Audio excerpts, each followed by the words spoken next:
The annual conjunction of the benefics Jupiter and Venus usually get a lot of thumbnails like luckiest day of the year.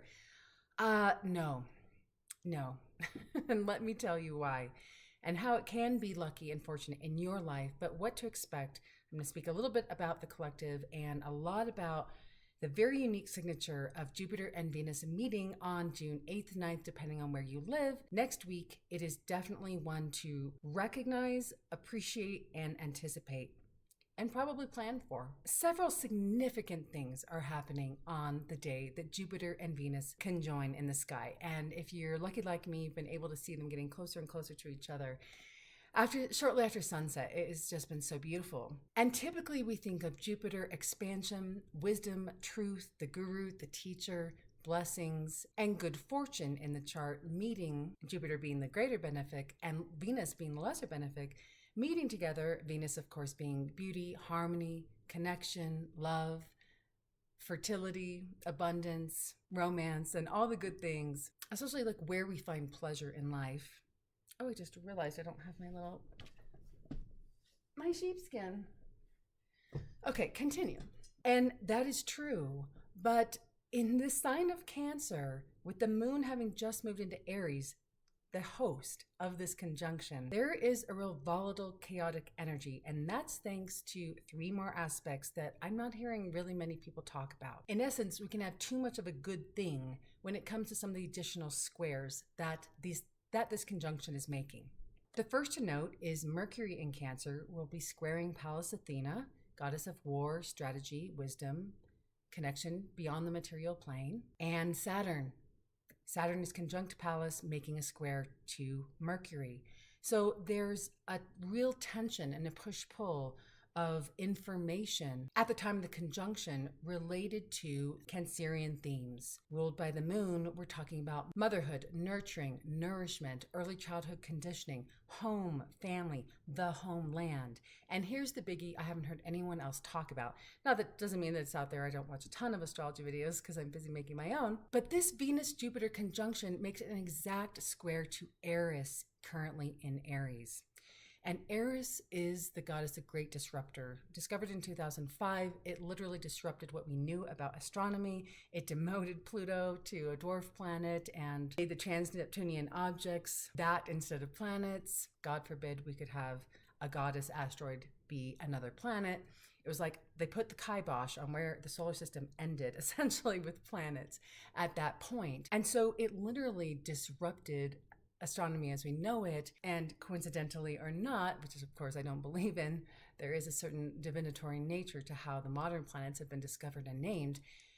The goddess Eris, of course, you are probably familiar with the story, was not invited to a divine wedding and in retaliation showed up anyway, tossed a golden apple into the crowd, saying to the fairest.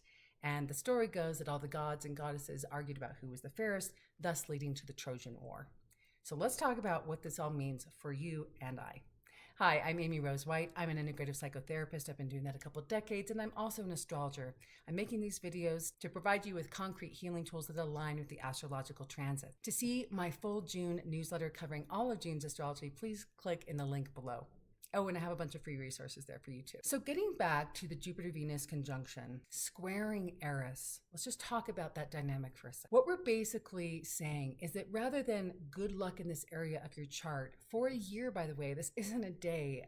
Anytime planets make a conjunction, they meet in the sky like this, or they appear to. This sets off what we call a synodic cycle. And in this case, that cycle takes another year to complete. Archetypal symbology that happens on the day of a fresh synodic cycle between any two planets takes in that symbolism for the whole year. And for that reason, especially since we're about to enter Mercury retrograde, Uranus is about to square the nodes, and we're about to have the wedge get even more perfected between Pluto, Uranus, and Neptune, I think we are in for some very, very bumpy times collectively. Now, this channel is not about mundane astrology. There's so many experts that talk about that. I am really about giving you, again, concrete tools so that it can show up meaningfully in a healing archetypal way in each of our lives. But I want to talk about the potential chaos that I think this conjunction is actually initiating, because it will require individual resiliency, courage, and most of all, nurturance of each other in our homes with the people we love, and perhaps in our homelands, wherever that may be for you. Now, of course, that's always a good thing to keep in mind. It's always necessary, but I do believe there are some really significant challenges and changes, yes, beyond the ones that currently exist with all of the wars still raging around the world, that are going to bring up old psychic wounds around homeland, security, having enough. We are about to have Chiron go into Taurus. That's going to add to that. Where do we find our security? What makes us feel safe? In the highest sense, what Jupiter conjoined Venus making these squares while Mercury is making the square to Saturn conjunct Pallas Athena is that there's a personal revolution happening within each of us. These squares are Aries meeting up against Cancer. Feelings, emotion, vulnerability, the raw underbelly that the crab does not want to reveal, up against the bull. Something has to change. So there's something intrapsychically and probably actually in our homes, our lives, our relationships, maybe with our parents, maybe with our children, that is at odds with our personal identity. The Eris square wants to expose where we've been a hypocrite in our own lives, where we've had poor boundaries with family members, where we've perhaps, and this is the lower octave of how this transit could unfold over the next year again, where perhaps we've been trauma dumping or trauma bonding with people, or flooding other people with our emotional baggage and making them responsible. That's very different than revealing the truth of one's heart to someone that you care about, or being in the right now moment, which is an act of self-intimacy with how we feel and then communicating that. I'm talking about when emotions are placed on another person, projected on another person, or we make perhaps our partner, our family, our children responsible for our emotional life and experience. Jupiter conjoined Venus in Cancer can really magnify those emotional habits, and squaring Eris is about disrupting all of that. Astrologers get a bad rap for over amplifying everything, and I understand that. And I do my own share of marketing on my thumbnails, to encourage clicks for sure. But integrity and emotional and intellectual honesty are very, very important to me. They're core principles.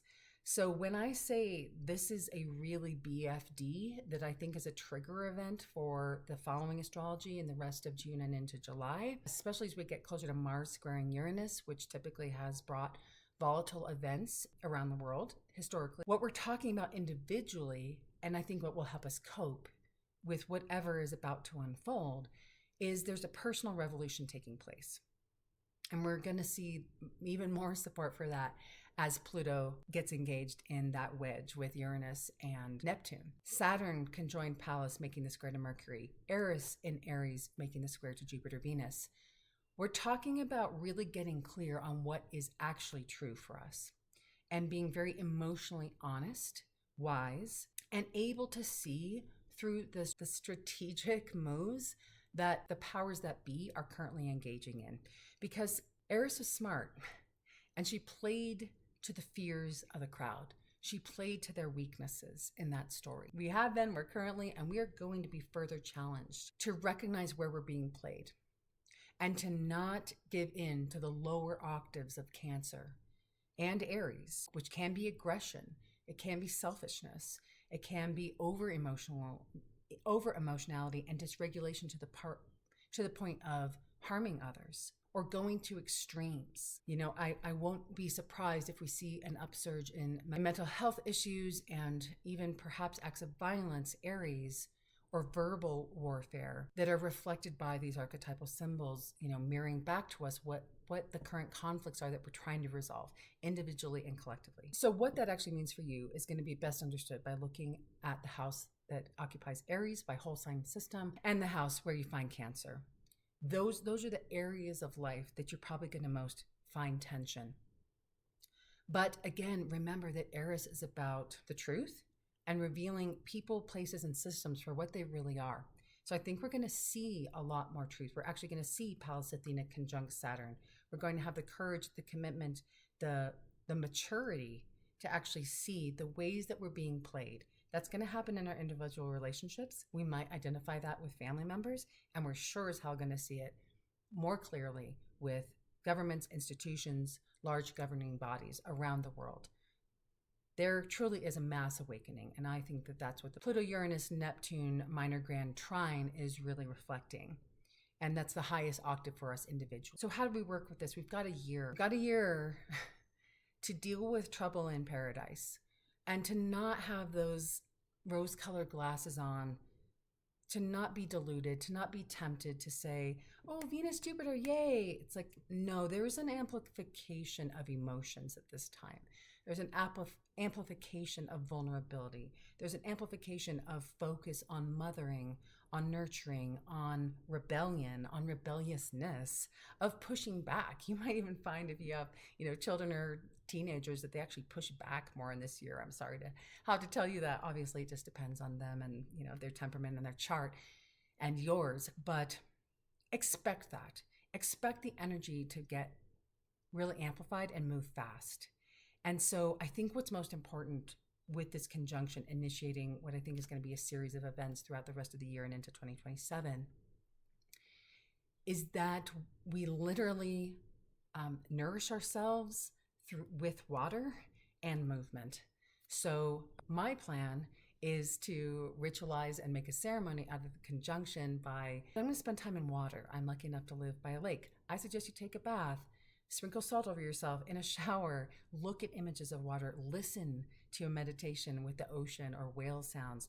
Literally connect to water and stay hydrated. You really want to do that as the synodic cycle is initiated in Cancer. And we're about to go into Cancer season. We want to surround ourselves with the symbols, the images, and the actual felt experience of being held. That's the magic of water. Any of you mamas out there that have given birth in water, as I was lucky enough to do with my second son, know what I'm talking about. It is, the epidural of all epidurals is water, if you're lucky enough to have that experience. So letting yourself float, not talking about like aggressive swimming, although that's great for exercise if you like that, but I'm talking about letting yourself be held by water and finding ways to move the body, whether that's dynamic stretching, that I love dancing, really getting the body involved. Aries, the square between fire and water, obviously one puts the other out. And our task here is to keep the fire burning while we also stay fluid, stay adaptable, go with the flow and go within. Because Cancer is a highly intuitive sign. And so to me, that's the best outcome of the two benefics meeting in Cancer, is that we can actually really listen to our intuition and connect to the archetypal field of Pallas Athena, seeing in the darkness, the owl, seeing the frailty and the wizard behind the curtain, Eris, as we navigate what is needed in ourselves and in our closest relationships to feel safe and secure. Those are very Cancerian themes moving forward in this next year. So the meditation for this transit, this year-long synodic cycle of Jupiter and Venus conjoining, is where have I allowed others to emotionally flood me? And where have I denied connecting to my own emotional life? The mirror work for the transit is, I see the courage you have to face disruption.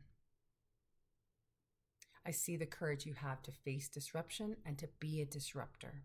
And your mantra for the transit is, it's time for my personal revolution. Thanks so much for being here. I hope this is useful. Please share in the comments below. What are you experiencing right now? Are you feeling this already? You probably are. If you can see them in the sky, we're getting closer and closer. We can feel them down here. Please check out these videos above. Subscribe to my free newsletter. Find out all about June's astrology. That just went out yesterday. See my free resources as well, and I'll see you in the next one. Bye for now.